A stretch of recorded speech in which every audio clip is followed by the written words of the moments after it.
বাড়িতে পিৎজা বানানো যে এতটা সহজ সেটা এইভাবে হঠাৎ করে না বানালে জানতে পারতাম না। চলো আজকে বাড়িতেই কয়েকটা সিম্পল স্টেপ ফলো করে বানাবো ভেজ লোডেড চিজ পিৎজা।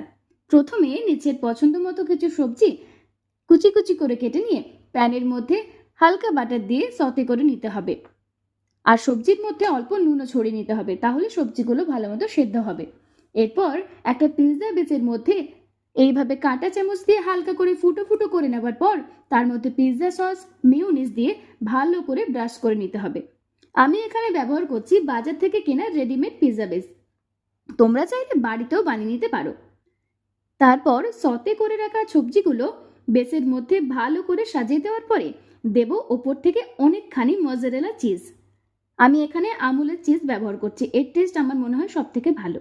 তারপর ওপর থেকে ভালো করে অরিগেনো আর চিলি ফ্লেক্স ছড়িয়ে দেব। অন্যদিকে একটা